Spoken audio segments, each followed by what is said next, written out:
The guardian of সুবর্ণদ্বীপ। অনেক বছর আগে সমুদ্রের গভীরে এক রহস্যময় দ্বীপ ছিল সুবর্ণদ্বীপ।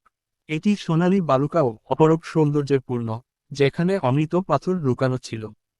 এই পাথরের শক্তি পৃথিবীতে শান্তি ও সমৃদ্ধি দিতে পারত, কিন্তু এটি এক দুষ্ট শত্রুর হাতে চলে গেলে পৃথিবী ধ্বংস হয়ে যেত। দ্বীপটির রক্ষক ছিল দুর্জয়, এক প্রাচীন যোদ্ধা। একদিন অর্চনা নামক দুষ্ট জাদুকরী সুবর্ণদ্বীপে আসে, তার উদ্দেশ্য অমৃত পাথর পাওয়া। সে জানত দুর্জয়ের শক্তি সরাসরি পরাস্ত করা কঠিন, তাই সে তাকে বিভ্রান্ত করার জন্য একটি পরিকল্পনা করে। দুর্জয়ের মনোযোগ বিভ্রান্ত হয়ে অর্চনা জাদুর স্থলে প্রবেশ করে। দুর্জয় বুঝতে পারলেন যে কিছু একটা ভুল হচ্ছে এবং দ্রুত অর্চনাকে বাধা দেন।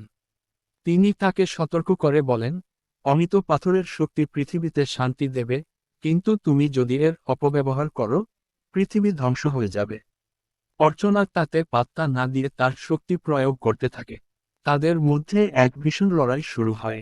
দুর্জয় তার প্রাচীন শক্তি দিয়ে অর্চনাকে পরাস্ত করতে শুরু করেন, কিন্তু তিনি জানতেন যে শুধু তাকে পরাজিত করা যথেষ্ট নয়, তাকে চিরতরে শান্ত করতে হবে। দুর্জয় তার আত্মাকে অমৃত পাথরের সঙ্গে একীভূত করেন। দুর্জয়ের আত্মত্যাগ পৃথিবী ও সুবর্ণদ্বীপকে রক্ষা করল। অর্চনা পরাজিত হল এবং দ্বীপটি শান্ত হয়ে উঠল। তার আত্মা এখনও দ্বীপে বিরাজমান ছিল, দ্বীপের সুরক্ষা নিশ্চিত করতে। এভাবেই দ্য গার্ডিয়ান অফ সুবর্ণদ্বীপ শেষ হল, যেখানে দুর্জয়ের আত্মত্যাগ পৃথিবীতে রক্ষা করল এবং এক নতুন যুগের সূচনা হলো।